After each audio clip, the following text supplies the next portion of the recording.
Suicide is a leading cause of death in the US. 18 in every 1,000 American young adults attempt suicide. Those who survive often tell the tale of their descent into darkness. Such tales are heart-wrenching, especially for those who have contemplated suicide, like me.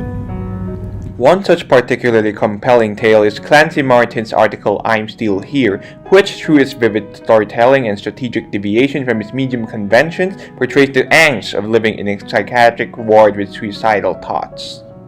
Throughout the article, Clancy expresses his distrust and dislike of the psychiatric ward. He shows this firstly through dialogue. Overtly, the doctor seems to treat him in a casual and friendly manner, expressing some concern. However, perhaps the doctor was just jabbering away in thinly veiled apathy, being dismissive and insincere, as suggested by the tone conveyed by the underlined words. Clancy seems to see through his feigned kindness and is on guard. He knew that he should avoid being truthful, as it only worsened the situation. And here we see how he likens psychiatric inpatients to accused adulterers, showing his bitterness as his situation. Here's an example of Clancy expressing his opinion of one of the medical staff. Although there are both positive and neutral descriptions, the negative descriptions seem more prominent, as they support his overall argument that the psychiatric ward is a horrible sham. Rather than simply telling us how horrible it was, he showed us through a vivid, emotionally laden narrative. The choice of using dialogue is quite effective, as it casts a human and emotional dimension to Clancy's experiences, making them more realistic and relatable. The writer also supplements his forlorn descriptions and dialogues with his own doleful remarks about the psychiatric ward. Here, he reveals a dark truth about the psychiatric ward. It was a lie. Recovery wasn't the goal. Pretending to have sufficiently recovered was. He resents this fact as expressed by his choice of words that convey a resigned tone.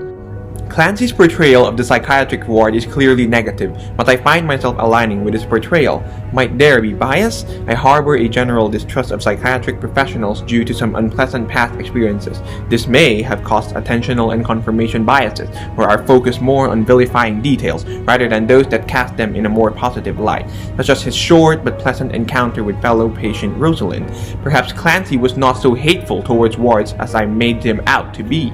Nevertheless, psychiatric wards are indeed beset by many problems. A former intern reports his observations of them being tragic, confusing, alienating, and helplessness-inducing. Moreover, a journal article reports a multitude of issues that plague inpatient psychiatry, such as deficits in leadership, high levels of chaos, a climate of fear, and many more. These paragraphs show how Clancy endearingly thinks of his loved ones, who may be anchoring his will to live. His words resonate with me, as I value my relationships deeply, perhaps more than anything else in life, which I continue to live, in part for the sake of my loved ones.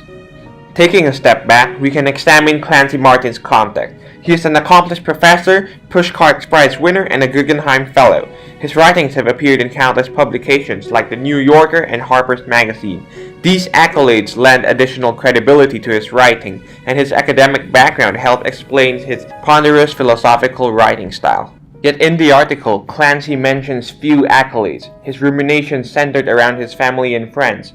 This shows that despite all these achievements, one can still feel inadequate. For me, this interpretation rings hauntingly true.